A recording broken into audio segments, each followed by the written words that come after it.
용감한 토크쇼 직설 시작합니다. 여야정 대표 사인이 참석한 국정협의체가 출범한 지 42일 만에 첫 회담을 가졌습니다. 네 사람은 시작 전부터 뼈 있는 말을 주고받으면서 신경전을 펼쳤는데요. 결과는 일부 공감대를 형성하긴 했지만 여러 부분에서 이견을 보이면서 첫 술에 배부르지 못하다는 것을 보여줬습니다. 지금 대한민국 안팎을 둘러싼 위기감을 감안하면 정치권이 좀 서둘러 줬으면 하는 바람도 나오는데, 자, 여야정 협의체 첫 회담 성과 무엇이 있었는지 또 쟁점은 무엇인지 지금부터 하나씩 짚어보겠습니다. 오늘 함께해 주실 분들 소개해드리죠. 숙명여대 경제학부 신세돈 명예교수 나오셨고요. 또 정옥임 전 국회의원, 더불어민주당 성치훈 정책위 부의장 나오셨습니다. 안녕하십니까? 반갑습니다. 용감한 토크쇼 직설은 SBS 비즈 뉴스 앱과 유튜브에서 실시간으로 시청이 가능합니다. SBS 비즈 앱을 다운로드 받아서 시청하시면 더 많은 정보와 뉴스를 보실 수 있습니다. 여야정 사자 대표는 어렵게 한자리에 모였지만 본격적인 회담 전부터 불꽃 신경전을 벌였습니다. 여야정 사인의 목소리부터 듣고 본격적인 토론 시작하겠습니다. 예산 편성 권한은 헌법상 엄연히 정부에 있는데도 국회가 일방적으로 강행만 하여 처리한 것은 분명히 잘못됐습니다. 이것이 포함되지 않는다면 반도체 특별법이 아니라 반도체 보통법에 불과합니다.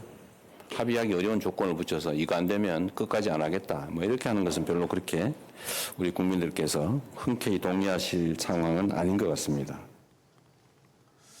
네, 한 달 반 만에 어렵게 만난 자리였는데 그냥 겉으로 보기엔 큰 성과는 없었던 것 같습니다. 의원님 어떻게 보십니까? 겉으로 보는 것뿐만 아니라 속으로 봐도 굉장히 큰 성과가 없고요. 단지 이제 42일 만에 결국은 여야정 사자 대표가 한 자리에 모였다라는 것을 사진으로 찍어서 유권자들한테 보여주는 정도의 이벤트에 불과했다라고 생각이 듭니다. 그리고 이제 합의 본 게 뭐 국회 윤리특위, 또 뭐 에이펙 특위 뭐 이런 거에 합의를 봤다 그러는데 당장 대한민국의 경제, 뭐 통상은 말할 것도 없고 민생이라든지 이런 측면을 봤을 때 이렇게 여유롭고 한가할 수가 있는가 이런 생각이 들고요.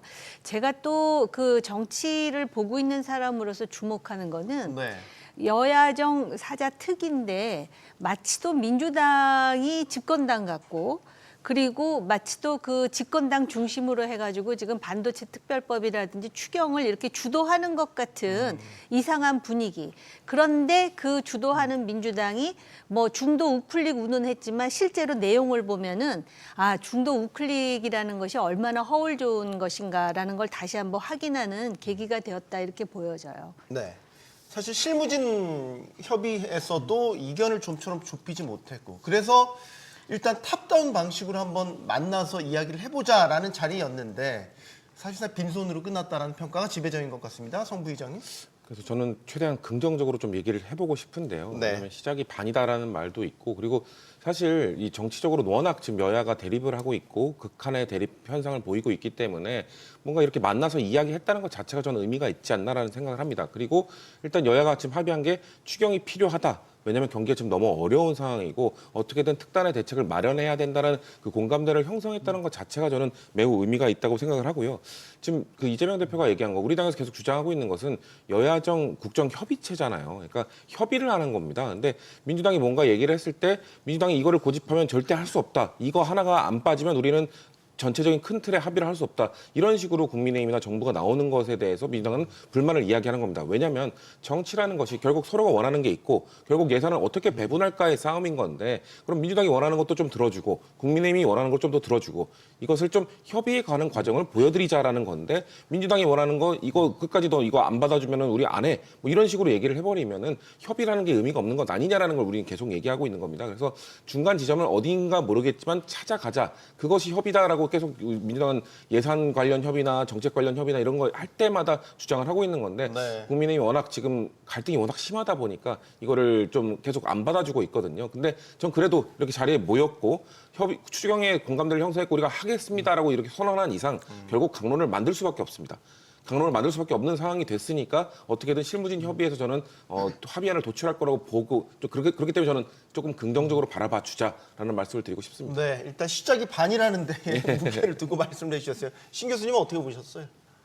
그 여든 야든 도대체 현재 경제가 얼마나 나쁜지에 대한 절박감이 하나도 없는 사람들이다. 특히 여당 그 대표인가요? 딱 꺼내서 하는 말이 예산 삭감 이야기를 하는 거예요. 옛날 비대위원장 이야기잖아요. 말씀하시는 지난 거군요. 이야기잖아요. 네. 그리고 지금 민주당도 저는 좀 안타까운 게 민생 이야기를 아주 독점적으로 이야기를 하면서 지금 우리 조금 이따 이야기가 나오겠지만 지금 이 소비가 3년 연속 감소하고 있거든요. 네. 그러니까 지금 진짜 민생이 어려운 부분은 소상공인들, 특히 꼭 소상공인만이 아니라 중산 규모의 그 상공인들도 굉장히 어려워요.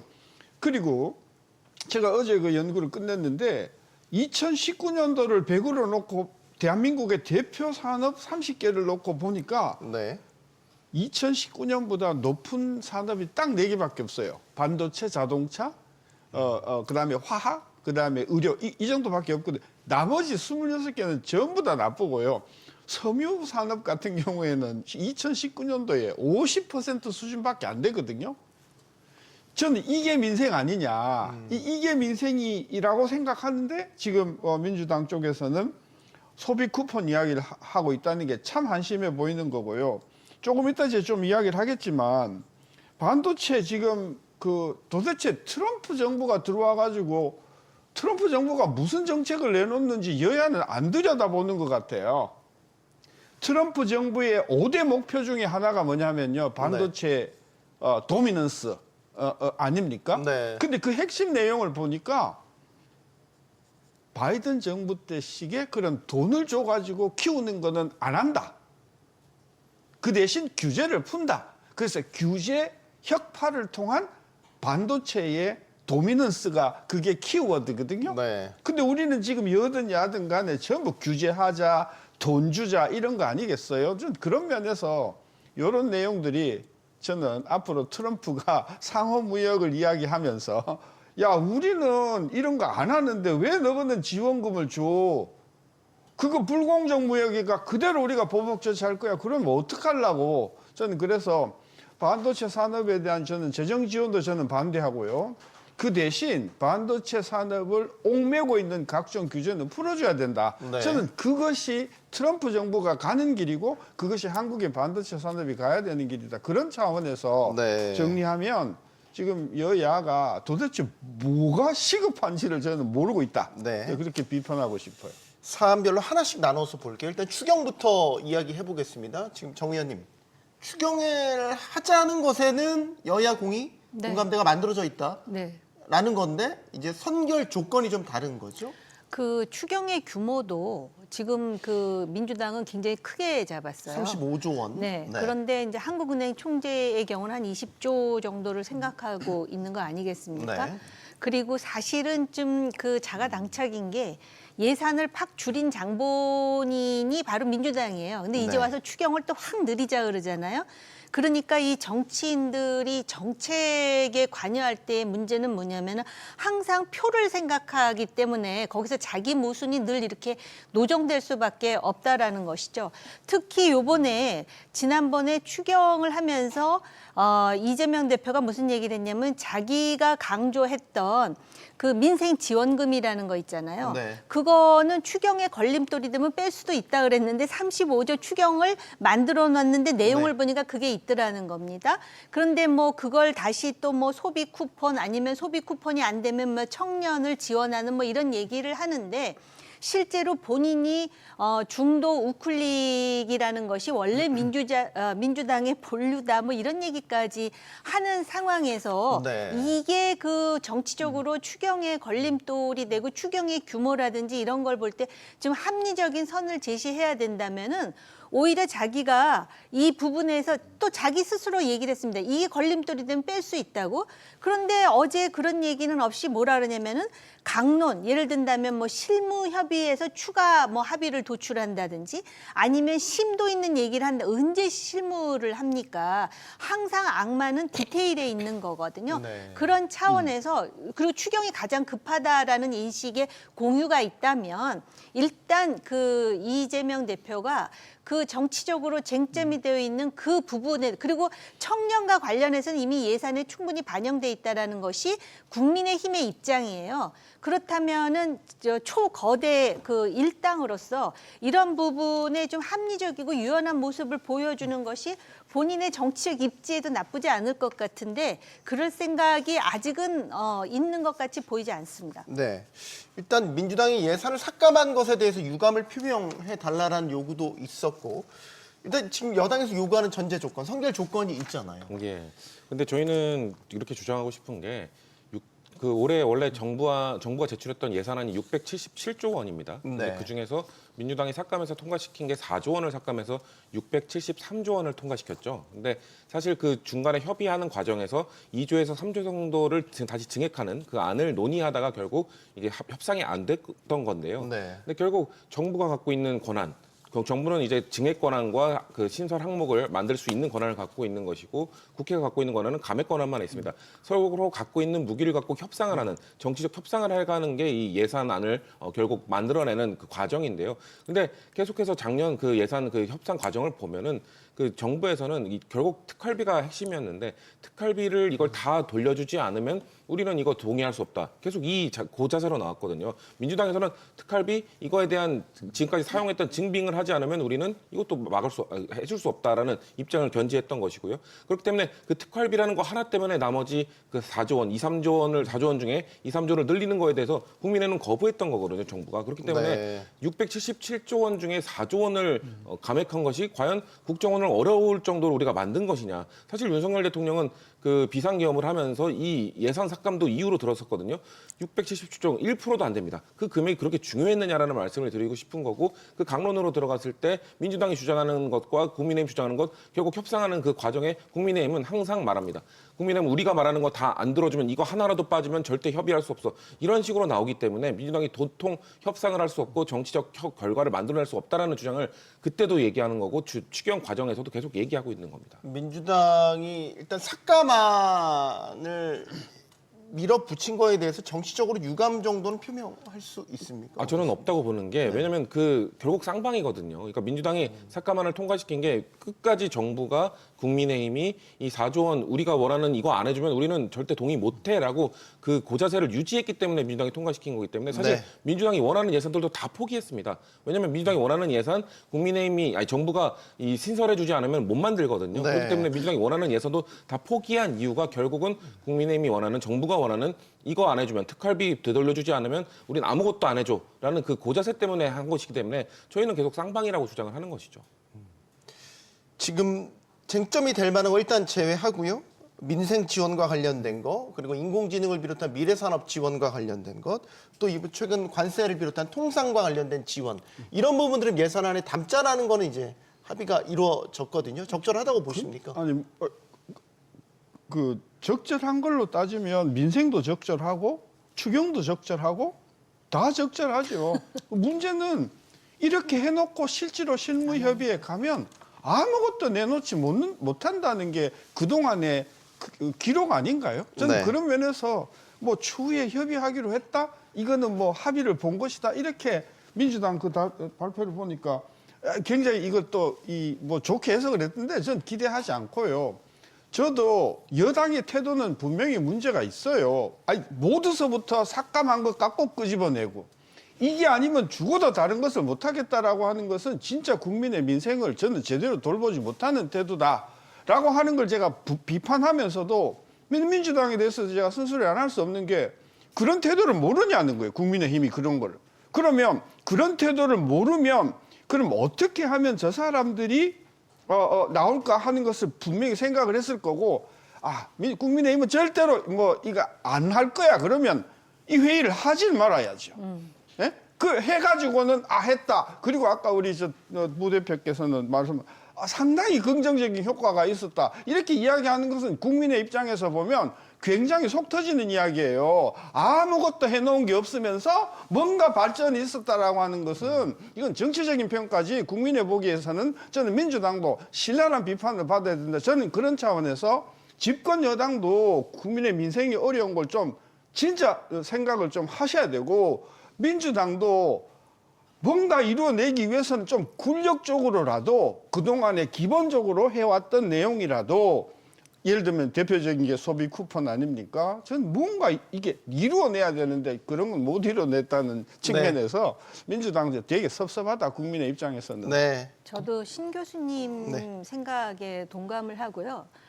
여당이고 책임 정당인데 지금 와서 예산 삭감한 거 사과하는 거 자체가 그렇게 중요한 것일까? 좀 실용적으로 나가야 된다라는 안타까움이 있고요. 네. 단지 이제 성 부위원장께서 그 예산 삭감을 하면서 항상 민주당이 주장하는 게 특활비 얘기거든요. 네. 저도 특활비는 앞으로 검증되어야 된다라고 생각하는 사람이에요. 네. 그런데 이런 식으로 정치적인 동기에 의해서 예산을 깎아버리면 어떤 또 부작용이 생기는지에 대해서 예시를 해드리자면은 지금 우리나라 마약 청정국이 아니지 않습니까? 네. 마약과의 전쟁을 굉장히 지금 심각하게 하고 있는 상황인데 이 마약 유통범을 잡으려면 국제적인 공조도 중요하고 우리나라의 그 노련한 수사관이 해외에 출장도 가야 되는데 예산을 깎아가지고 자기 포상금으로 간다든지 아니면은 경비에 있어서 거기 가서 활동비가 전부 깎여갖고 아무 활동도 할 수 없기 때문에 정작 중요한 뿌리를 찾아내는 데 있어서 그거는 아예 활동에서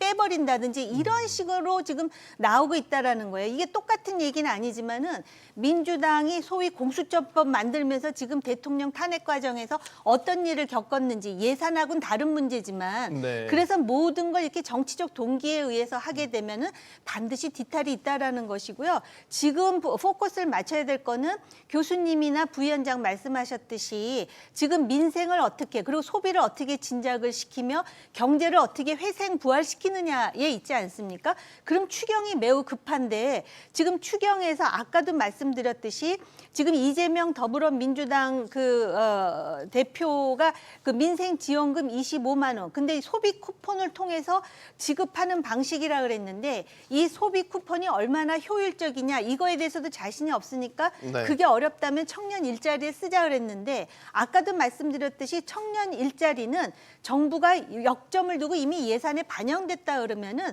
실무적으로 아무리 당대표가 그거에 역점을 둔다 하더라도 실용주의를 표방하고 있다 보니까 그런 거에 있어서 좀 더 그 서로가 양보를 하면서 그 대신에 그걸 빼면은 예산 삭감에 대해서 사과받지 않겠다라고 한다든지 뭐 이렇게 해서 나가야 되는 것 아니냐라는 안타까움이 저도 큽니다. 네.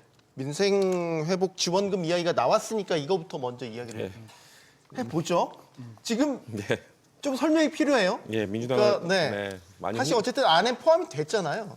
많이 네, 혼내주셨으니까 쿠폰 좀 형식으로. 민주당 그러다가 지금 또 이거 못 받겠으면 이제 청년 일자리 지원으로 돌리자 또 이 얘기가 나와서 정확하게 지금 뭡니까? 그러니까 민주당은 계속해서 협의안을 내고 있는 거라는 말씀을 드리고 싶어요. 왜냐하면 이재명 대표는 계속해서 기본소득, 기본사회 이런 걸 주장해왔던 사람이잖아요. 네. 그래서 사실 25만 원 민생지원금 처음에 주장했던 것은 그냥 현금으로 25만 원 다 주자, 모든 사람에게 다 주자라는 주장을 했던 겁니다. 왜냐하면 네. 본인의 그 정치적 철학, 그 가치 이런 것들을 계속 견지해왔던 게 있기 때문에 그런 차원에서 25만 원 민생지원금을 이야기했던 것인데 국민의힘에서 계속 이렇게 다 이렇게 현금 살포 안 된다 이런 식으로 주장을 하니까 한 발짝 물러선 겁니다.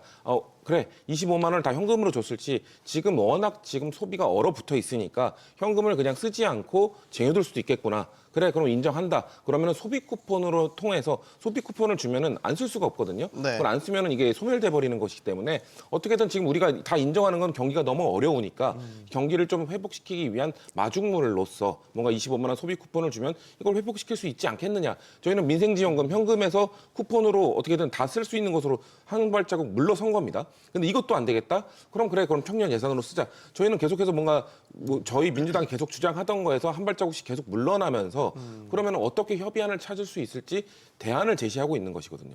근데 저는 국민의힘에게 요청하고 싶은 것은 그럼 저희도 이렇게 한 발자국 한 발자국 물러나고 있는데 국민의힘은 어떻게 우리에게 다가오고 있는가? 그걸 안 보인다는 거죠. 계속해서 그냥 민주당의 정책을 비판하고 아, 너네들 그거 안 돼. 현금 살포, 포퓰리즘이야. 빚을 뭐 이런 얘기도 하더라고요. 이재명 대표 너 개인 돈이면 이렇게 쓰겠어? 이런 식으로 정치적 수사만 이야기하고 있거든요. 그러면은 어떤 협의안을 가져올지 우리는 이렇게 한 발자국 한 발자국 물러서고 있는데 국민의힘은 어떤 정책을 내놓고 있는지에 대해서는 얘기를 잘 안 하고 있다. 이게 문제라는 겁니다. 그리고 저는 그 특활비 아까 또 우리를 혼내주셨기 때문에 특활비 네. 말씀을 살짝 드리면 네. 특활비 마약 수사 해야죠. 이런 일반 수사 해야 되는데 저희는 일반 수사비는 깎은 게 하나도 없습니다. 일반 수사를 경찰들이나 검찰이 다 진행할 수 있도록 일반 수사에 대해서는 다 열어놓고 예산을 다 통과시켰습니다. 하지만 특활비가 항상 뭔가 깜깜이 뭔가 이거를 그냥 뭔가 그 예산 증빙이 되지 않는, 증빙하는 네. 그 돈을 좀 어떻게든 투명화시키기 위해 뭐 비밀 수사도 필요하죠. 그런 것들이 있다면은 어떻게 최대한 투명화시키면서 이런 것들이 사실 특활비를 검증하는 과정에서 이거를 뭐 회식비로 쓰고 아니면 그냥 상여금으로 주고 이런 것들이 좀 드러났기 때문에 네. 어떻게 이걸 투명화시킬 수 있는지를 좀 논의하자는 건데 특활비 삭감하면 무조건 뭔가 민주당의 뭐 의도가 있다, 길들이기 하는 의도가 있다 이런 식으로만 하면은 논의가 진척될 수 없다라는 말씀을 좀 드리고 싶습니다. 네. 아니, 제가 자꾸 짧게만 네, 말씀 주시죠. 예. 그 일반 수사 얘기를 한 게 아니잖아요. 마약 수사를 얘기한 것이고 특활비와 관련해서 민주당의 의도는 결국은 민주당 당 대표를 포함해 가지고 검찰을 좀 길들이겠다라는 정치적인 동기가 있는 게 아니냐라는 생각이 드는데 그 와중에 마약 수사가 유탄을 맞은 거에 대한 예시를 들어드린 거고요. 네. 그다음에 지금 이 소비 쿠폰에 대해서 얘기를 하는데 그러면 좀 더 구체적으로 그럼 소비 쿠폰을 선택적으로 하겠다는 것인지 보편적으로 하겠다는 것인지 중앙 정부가 지급하겠다라는 것인지 지자체가 지급하겠다라는 것인지 그거에 따라서 엄청난 파장이 있다라는 걸 우리가 지금 얘기하는 것이고 그다음에 국민의힘이 여러 가지로 한계를 드러내고는 있지만 민주당이 마지막으로 제시한 청년 일자리와 관련해서는 이미 예산에 충분히 반영했다라고 지금 입장을 내놓고 있습니다. 그리고 네. 기본소득, 기본사회를 말씀하시는데 기본소득, 기본사회 얘기하면서 25만 원 보편적 지급을 얘기하는데 이거하고 중도보수하고 어떻게 연결되는 것인지 이미 그 기본적으로 가치가 흔들리는 얘기를 하니까 국민의힘에서 계속해서 문제 제기를 하는 것이다라고 보여집니다. 신 교수님. 네. 일단 민생회복지원금 소비 쿠폰도 마찬가지고 형식에 상관없이 기본적으로는 부정적 입장. 저는 제가 이 추경 이야기가 나오고 지금 몇 달째 계속 제가 그 고사하고 있는 그 입장이 추경이 필요하다. 네. 근데 지금 민주당이 이야기하는 이런 추경이 아니다. 무슨 이야기냐? 우리 국가재정법에 추경을 그 발동할 수 있는 요건이 딱 정해져 있어요.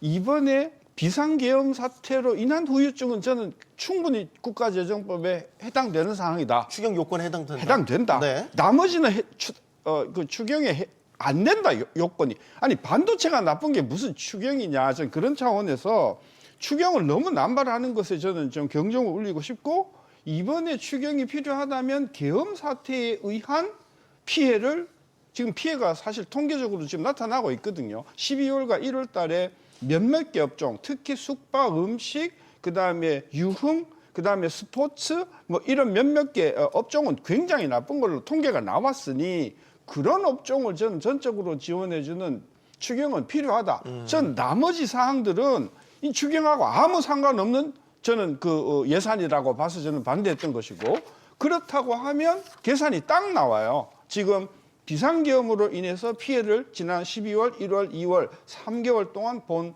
업자들의 피해를 보상하는 규모는 저는 많이 나가야 한 5조 정도면 충분하다고 봐서 그걸로 국한을 하고 예. 나머지 예를 들면 뭐 국민 안전 지원 이거 예산에 다 들어가 있는 내용이고요. 고견무상 뭐 이거는 또 이제 정책적으로 대립되는 거지만 등등으로 봤을 때 저는 35조는 이게 너무 과하다. 우리가 그리고 지금 돈도 안 거치고 있는 상황에서 저는 그런 면에서 추경을 찬성하나 그 국가재정법의 네. 취지에 맞는 아주 그 비상계엄으로 인한 후유증을 치유하는 데 필요한 예산으로 저는 국한해야 된다. 추경 시기는 그러면 빠르면 빠를수록 좋다. 늦었다. 이미 늦었. 이미 늦었고 네. 이렇게 늦은 책임은 민주당이 추경의 범위를 굉장히 넓히고 그다음에 그러다 보니까 여당이 반대하고 저는 그래서 여야가 다 이 추경의 타이밍을 놓쳤다라는 차원에서는 전 책임이 있다고 보는 거죠. 정치 일정을 감안하면 추경 시기도 좀 미묘하게 지금 중첩이 될 것 같아서 지금 25일 탄핵 심판 같은 게 25일 최종 변론 그리고 2주 후 지금 나오는 이야기는 3월 중순 정도의 선고 이재명 대표의 또 항소심 선고도 3월 말 정도 지금 이제 2월 말이니까 한 달 정도가 이제 안에 큰 정치적 이제 일들이 일어나게 되는데 추경도 그럼 이제 여러 종합적인 상황들을 감안해야 된다는 말이죠. 그러니까 전 교수님이 말씀하신 것처럼 지금 또 앵커님께서 말씀하신 것처럼 정치적 일정과 지금 추경이 같이 가면 사실 안 되거든요. 근데 그렇게 돼버렸어요. 그렇죠. 그렇게 되고 있죠. 왜냐하면은 이 추경의 성과를 누가 가져갈 것인가. 저 민주당도 참 반성해야 되는 부분인데 민주당과 국민의힘이 서로 추경을 했을 때 국민들은 일단 좋아할 겁니다. 추경을 통해서 좀 경기를 회복시키겠다는 의지를 보여드리는 것이기 때문에 매우 좋아하실 건데 이게 국민의힘 덕분이다. 민주당 덕분이다. 전 이거 신경 쓰면 안 된다고 생각하거든요. 근데 정치적 일정과 맞물려서 뭐 대통령의 이 탄핵 심판 전에 나오느냐 후에 나오느냐 이재명 대표의 공직선거법 2심 전에 나오느냐 후에 나오느냐 이것이 누구에게 공이 가느냐를 좀 이 비중이 달라지기 때문에 이것을 생각하고 이거에 맞춰서 이 추경 일정을 맞추고 추경 협상을 한다? 저는 국민들이 다 알고 계시다고 생각합니다. 그렇기 때문에 지금 여야는 서로 대치하고 있는 상황인데 저는 민주당이 만약에 이렇게 될 경우 어떤 시기에 할 경우 좀 빨리 할 경우 민주당의 공보다는 국민의힘 공이 더 많을 것이다. 이런 판단을 하더라도 해줘야 된다고 생각합니다. 양보를 좀 하더라도 네. 국민들은 알 거거든요. 아, 민주당이 양보를 했고 공을 좀 넘겼구나라는 그 모습을 보여드리는 게 더 좋다고 생각하는데 정치적 이득만 생각해서 이 재판 일정, 이 탄핵 일정 이거에 맞춰서 어떻게 하겠다? 저는 국민들이 모르는 거 다 알고 있다고 생각하기 때문에 그런 좀 양보하는 모습도 전 보여줘야 된다고 생각하고 있죠. 근데 문제는 지금 서로 눈치를 보고 있기 때문에 이게 도통 협상이 안 되는 게 문제인데 저는 그러면은 어느 한쪽이 좀 대폭적으로 양보를 할 때 겨우 협상이 이루어질 수 있다고 봅니다. 그러면 양보하는 쪽이 결국 국민들의 이런 칭찬이나 이런 것들 다 가져갈 수 있다고 생각하기 때문에 저는 그래서 당내에서 좀 양보를 더 해야 된다고 주장을 하고 있는데 잘 안 됩니다. 네. 어떻게 봐야 됩니까? 이게 네, 시기가 참 묘하게 아니요, 중첩됐어요. 저는 성 부위원장님 말씀에 전적으로 동감을 하고요. 네. 저는 그렇게 생각을 했어요. 국정협의체 해가지고 사진 찍었잖아요. 네. 그러면서 모두의 일성이 적어도 대한민국의 경제는 철저하게 국익에 기반하는 것이지 정치와는 완전히 디커플링할 것을 선언한다 이거부터 했었어야 되는 게 아닌가 싶어요. 그리고 추경이 지금 이제 실행이 되면은 어떤 사람들도 이게 국민의힘 덕이다 내지는 민주당 덕이다라고 생각하지 않아요. 네. 결국은 그게 득이 됐든 실이 됐든 반반씩 가져가는 거거든요. 이걸 가지고 정치적인 실익을 따지는 정치인들의 단견이 문제인 것이지 지금 그 철저하게 그런 어떤 실용적 관점에서 보면은 애진작에 시행을 했어야 되고 그렇게 보면은 민주당이 양보할 게 많겠네요. 35조씩이나 지금 제시하고 있으니까. 네. 자, 반도체 특별법으로 넘어가겠습니다. 지금 반도체 특별법은 주 52시간 이 예외 적용 부분을 놓고 여전히 지금 의견이 좁혀지지 않고 있죠. 성 부회장님, 예. 이게 주 52시간을 이것도 사실 이재명 대표가 조금 입장이 중간에 묘하게 좀 변화가 있어서 반도체 특별법 토론회를 한번 했었는데 네. 이재명 대표는 좀 양쪽 입장을 다 들어보니까 이거는 좀 들어줘도 되는 것 아닌가라는 좀 유연한 생각을 해봤었던 거죠. 근데 거기에 나왔던 이 사측 대표랑 노측 대표 이야기 이외에 현장의 또 이야기를 더 들어보면 네. 현장 노동자들은 이거 예외 조항을 둘 경우 결국 이게 확대될 것이다. 다른 다른 업종으로? 업종도 확대될 수 있고 그리고 그 업종 내에서도 뭔가 좀 불공정하게 이후 향후 파장이 있을 수 있다라는 우려들이 많더라고요. 그래서 민주당 입장에서는 유연하게 생각을 해보고 싶지만 현장의 목소리가 그러하니 일단은 그럼 주 예외 적용은 일단 빼고 얘기하자. 왜냐하면 지금 반도체 특별법이 이 52시간 적용 예외만 너무 포커싱이 되어 있는데 이거 이외에도 인프라를 좀 조성해주고 네. 투자 여건도 좀 강화해주고 세금과 관련된 이야기도 있고 많습니다. 이 반도체 특별법이 결국 반도체 산업을 활성화시키는 게 그 노동자들의 그 노동 시간만 좌지우지되는 게 아니잖아요. 네. 민주당은 그러면 일단 다른 거 통과를 시켜서 이 52시간 얘기는 좀 나중에 해보자. 왜냐면 현장 얘기가 계속 반대가 있으니까 일단 이 결국 반도체 산업을 활성화시키기 위한 그게 목적이라면 다른 것들 다 통과시킨 다음에 나중에 추후 수정을 해도 되고 추가 입법을 해도 되고 그런 것인데 왜 이 주 52시간 이거 하나 갖고 마치 민주당이 고집을 부려서 통과를 못 시키는 것처럼 이렇게 몰고 가느냐라고 주장하는 것이거든요. 일단 이거에 대해서 민주당이 주장하는 게 아니라 현장에서 노측에서 지금 반대를 하고 있다는 거를 말씀을 드리고 싶고 그러면은 합의된 것만 일단 통과시키면 안 됩니까? 저는 이게 답답합니다. 합의된 것만 통과시켜도 효과를 보일 수 있는 건데 만약에 주 52시간 이걸 통과 안 시키니까 좀처럼 효과가 나타나지 않더라. 그러면은 52시간에 대한 압박이 될 수도 있거든요. 그런 선결 조건을 좀 만든 다음에 이후 협상을 해도 되는데 국민의힘은 항상 이게 다 안 되면 우리 반대, 민주당이 발목 잡고 있다. 이런 식의 레토릭을 갖고 가니까 좀처럼 정치적 협상이 잘 안 된다는 말씀을 드리고 싶습니다. 근데 이거는 사실 최상목 권한대행이 더 강력하게 요구하고 있는 52시간 예외 적용해야 된다라는 입장인 거예요. 이건 사실 정부 여당의 생각은 이제 아예 일치가 된 것 같아요. 이건. 저기 아까 신 교수님이 적절하게 말씀해 주셨는데요. 지금 제가 안보를 전공하는 입장에서 정말 놀란 것이 네. 미국이 그 냉전 이후에 미소 관계에 있어서 가장 경쟁을 치열하게 한 게 우주전이었거든요. 그렇죠. 근데 지금은 AI와 반도체를 가지고 중국과 패권을 다룬다고 생각을 합니다. 네. 그래서 여기서 이겨야 미국의 패권이 유지된다라고 생각하니까 모든 규제를 다 푸는 거예요. 그러면서 지금 뭐 그 소위 이 AI와 관련한 아주 첨단의 그 기술을 계속해서 지금 만들어내고 그게 미국의 먹거리라고 생각을 하는 것이죠. 그러니까 새로운 초경쟁 사회에 돌입을 했는데 그러면 우리가 그동안에 반도체 강대국이었는데 우리는 지금 중국과 미국 사이에 샌드위치가 돼갖고 계속 밀리고 있는 상황입니다. 네. 그런데다가 아까 말씀하셨듯이 규제는 풀고 그다음에 돈으로 지원하는 거 안 된다 그러니까는 사실은 미국에 투자를 하면서 우리가 보조금을 받는 그런 약속을 하고 들어가고 이미 지금 시작을 삼성전자 같은 경우는 하고 있는데 이제 와서 그런 보조금 못 준다라고 하니까 우리가 지금 완전히 뒤통수를 맞은 격이 됐거든요. 네. 이런 상황에서 살아남으려면은 이 주 52시간과 같은 그런 불필요한 규제를 특히 그거는 R&D 인력에 한해서 하겠다라는 거예요. 그리고 우리가 이 반도체 기술에 대해서 너무 피상적으로 모르니까 심지어는 뭐 삼성전자도 그렇고 SK도 그렇고 특히 SK 같은 경우에 그 최고 CEO의 그 등급에 있는 사람들을 바로 그러한 기술을 아는 사람으로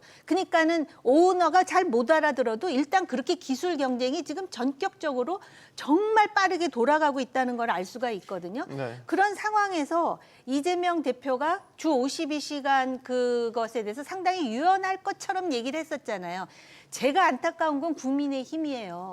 이재명 대표가 그렇게 얘기할 때 얼른 그 기회를 포착해서 그때 밀어붙였어야 돼요.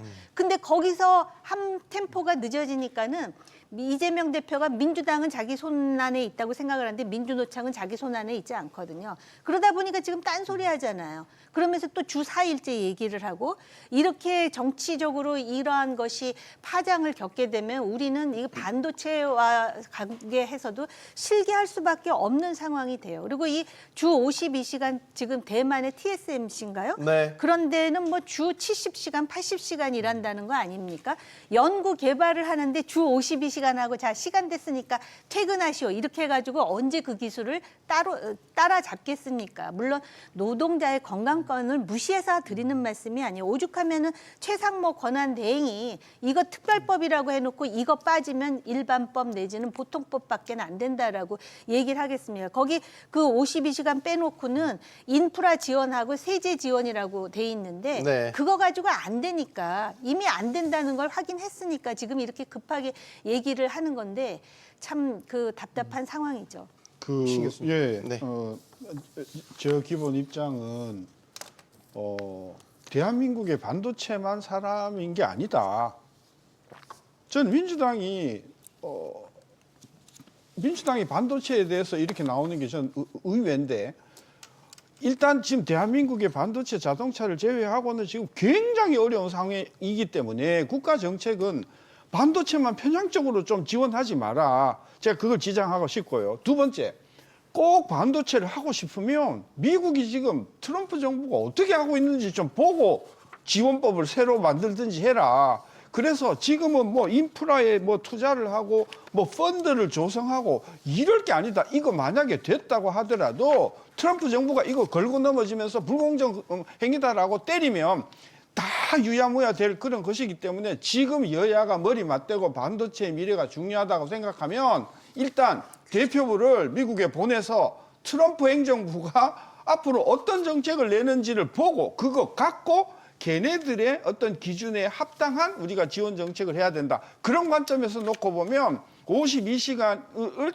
이게 풀어주는 것이 돈 안 들이고 반도체를 살릴 수 있는 가장 효과적인 방법이다. 그랬더니 뭐 현장에서는 반대한다고요? 이거 뭐 다른 쪽으로 퍼진다고요? 아니 다른 쪽으로 퍼지려고 하면 여야 간의 합의에 의해서 법으로 규정을 예외 규정을 만들어 줘야 다른 쪽으로 확대가 돼요.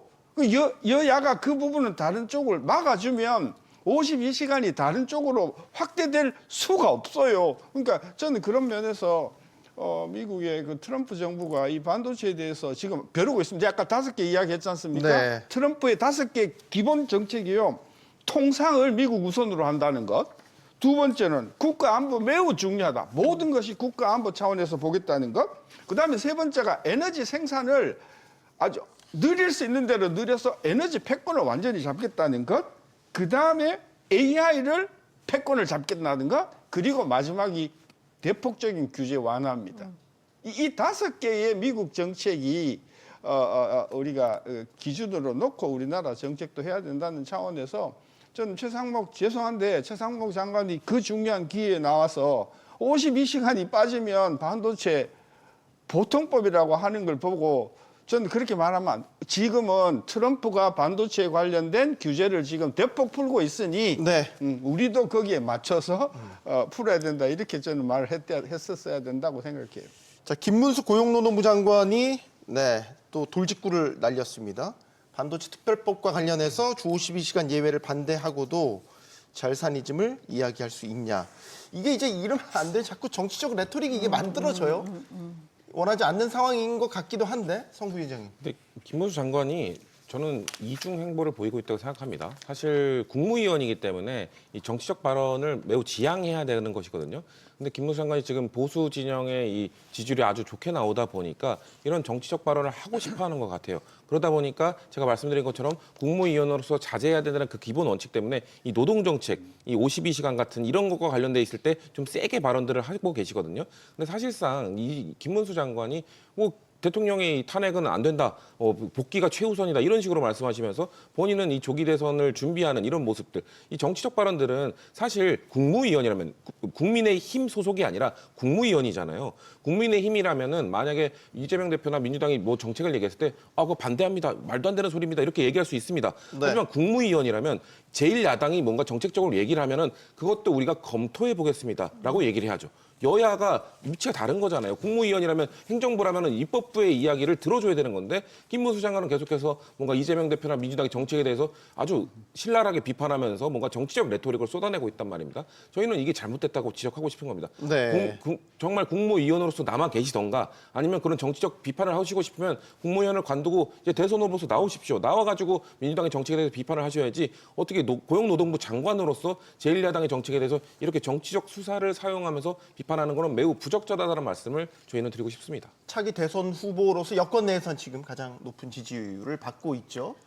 목소리를 내기 시작한 것이다라는 평가가 나오고 있어서 정 의원님 어떻게 보십니까? 네, 지금 지지율이 높은 거는 맞는데 만에 하나 지금 뭐 아직 그 결정이 헌재에서 어떻게 나올지는 모르겠지만 네. 만약에 대선이 실시된다. 그러면은 국민의 힘으로서는 중도를 확장할 수 있는 사람을 내세우는 게 굉장히 중요하고요. 네. 그런 차원에서 저는 이제 개인적인 생각이긴 하지만은 김문수 고용노동부 장관은 지금 보수 우파 내에서는 지지율이 가장 높지만은 또 상당히 강경한 우파로 인식되고 있잖아요. 네. 근데 강경한 우파 고용노동부 장관이 주 52시간에 대해서 얘기를 하면은 혹시 그 사람들이 오해를 할까 봐 좀 방어되는 측면이 있어요. 마치 또 주 52시간을 풀어주는 거는 극우 우파들의 주장이다라는 오해가 있을까 봐 네. 그런 프레임이 부분이 그런 식으로 씌워질까 봐. 사실은 네. 주 52시간을 풀어야 된다라는 거는 국가의 먹거리와 미래 관점에서 우리가 뭐가 있어요? 머리밖에 없잖아요. 사람 인력밖에 없는데 여기서 지금 살아남기 위해서는 이게 필요하다라는 필사적이고 그리고 아주 절실한 얘기를 뭔가 이 국민의힘에서도 그래도 사람들이 저 사람은 아주 이렇게 그 극단적인 그런 이념 스펙트럼을 갖고 있지 않아 이런 사람이 지금 얘기를 해줬으면 어땠을까. 물론 김문수 장관도 그런 합리적인 관점에서 얘기하겠지만 당장 지지율이 높게 나오는데 저런 얘기를 하니까 벌써 대선 준비하는 거 아니야? 이런 식의 추정이 지금 나오고 있는 거 아니겠습니까? 네. 자, 마지막 이번 여야정 협의체에서 논의가 됐던 연금개혁 부분 짚어보겠습니다. 사실 모수개혁부터 먼저 하냐, 구조개혁을 같이 하냐 했다가 일단 모수개혁 쪽을 먼저 하는 쪽으로 공감대가 이루어졌는데 이걸 또 어디서 지금 처리하냐, 이게 또 쟁점이에요. 근데 그 모수도 보험료율을 올리는 거에 대해서는 여야 간에 대충 네, 합의가 13%. 됐는데 소득 대체율 가지고 지금 또 티각태각 하는데 국민이 보기에는 진짜 우습죠. 42%, 44% 이거 가지고 싸우고 있잖아요. 그렇게 답답하게 그 대치를 하는가? 전 43%에서 그런 합의를 보고 구체적인 그 시행 시기라든지 방법에 대해서는 일단 대원칙은 합의를 하고 실무진에서 구체적인 실행 시기라든지 내용을 하겠다 이랬으면 국민들이 야 이번에 여야정 사자협의는 진짜 결과가 있었다 이랬을 것인데 네. 저는 그게 매우 아쉽습니다. 저는 모수는 일단은 하고 디테일한 것은 추후에 결정한다고 하더라도 네. 했었으면 훨씬 더 저는 성과가 그러게요. 있었겠다 생각이 들죠. 이 연금개혁은 사실 오랫동안 논의해 왔었고 상당히 여야 간 근접했다라고 생각을 했었는데 그래서 이번 협의체에서 좀 이거만큼은 네. 합의안을 내지 않을까라는 기대도 했었는데. 저도 사실 좀 아쉬운 부분입니다. 왜냐하면 이 네. 소득대출 교수님께서 정확히 말씀해 주신 게 국민들은 이게 42%, 44%이 차이를 잘 모릅니다.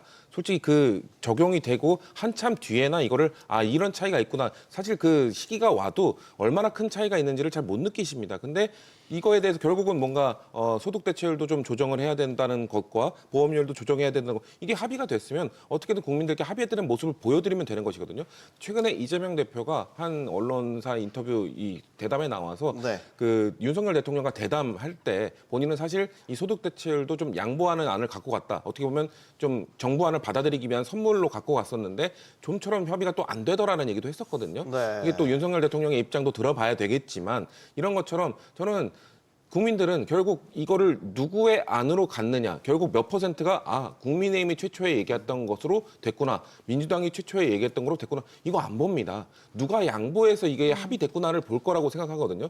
그렇기 때문에 몇 프로 이거 전 너무 좀 집착하지 말고 결국은 협의하는 모습, 양보하는 모습을 누가 먼저 보여주느냐에 따라서 국민들은 이 연금개혁 문제를 누가 해결하는 진정성을 갖고 있느냐를 봐주실 거라고 생각하거든요. 그렇기 때문에 저는 민주당이 좀 양보를 좀 하더라도 소득 대체율이 우리가 원하는 수치까지 안 가더라도 좀 양보를 해서 합의하는 모습을 우리 당이 좀 이끌어줬으면 생각을 좀 계속 말하고 있습니다. 그나마 가장 가능성이 높은 게 지금 연금개혁 합의안 같은데. 저는 그렇게 가능성이 높은지 잘 모르겠습니다. 네. 왜냐하면 일단 모수 개혁에는 수렴을 할지는 모르지만은 근본적인 문제가 연금이 고갈된다는 거잖아요. 그리고 정치적으로 보면은 이 연금 개혁해가지고 표를 많이 받는 경우가 없어요. 그래서 지금 민주당이 굉장히 지금 실용적으로 하고 있다라고 말씀하시고 또 성 부위원장께서 굉장히 합리적인 말씀을 하셨는데 제가 볼 때는 아니에요. 왜냐하면은 많이 내고 많이 받자 그러잖아요. 그게 가능합니까? 지금 조금 내고 많이 받아서 지금 고갈이 되고 있기 때문에 많이 내고 덜 받아야 되는 상황이 될 수밖에 없는 현실인데 그거를 소득 대체율을 높일 수 있다라고 얘기하고 있잖아요. 그렇게 되면은 보험료를 아무리 인상해봤자 그 효과가 미미한 거는 사실이에요. 그렇기 때문에 다른 대안을 제시하면서 서로의 그 어떤 고통을 분담하는 그런 솔직한 그런 진정성이 있는 얘기가 있어야 되는데 많이 내고 많이 받자 이거는 말입니다. 주 52시간 유연하게 할 수 있다 그러다가 갑자기 그건 안 되고 주 4일째 하자라고 하는 얘기나 똑같아요. 그 많이 내고 많이 받자에 많이 받자가 되게 많은 것 같이 뉘앙스인데 사실 많이 43%, 44%를 줘도 국민연금의 그 지급률이 많지 않습니다. 저는 그래서 그 40%가 아니면 죽어도 안 된다. 왜? 기금 때문에 이렇게 이야기하는 저는 쪽의 이야기도 저는 좀 결함이 있다고 보고요. 43% 정도가 절충선이라고 보고, 자, 그랬을 경우에 문제가 생기는 게 기금 고갈이다. 이렇게 이야기하잖아요. 기금 고갈을 걱정하는 분이면 공무원 연금이 지금 기금 고갈이 된 지 얼마나 됐어요. 그리고 그 국민연금의 기본적인 문제가 뭐냐면 공무원연금이나 군인연금이나 사학연금에 비해서 굉장히 지급이 낮단 말이에요. 그걸 올려주자는데 왜 반대를 하냐고요. 그래서 전 절충 가능하다는 거예요. 국민연금 좀 올려주고 네. 기금 고갈이 문제가 생기면 공무원연금을 개혁을 하자. 그렇게 하면은 지금 우리가 바로 가는 거 아니냐. 저는 그런 차원에서 네. 기금 고갈이 문제라고 하면서 공무원연금이나 이런 거를 고치지 않는 저는 태도가 저는 매우 부적절하다고 보는 거죠. 알겠습니다. 오늘 말씀 여기까지 듣도록 하겠습니다. 용감한 토크쇼 직설 마치겠습니다. 여기는 모든 경제가 모이는 SBS 비즈입니다. 시청해주셔서 고맙습니다.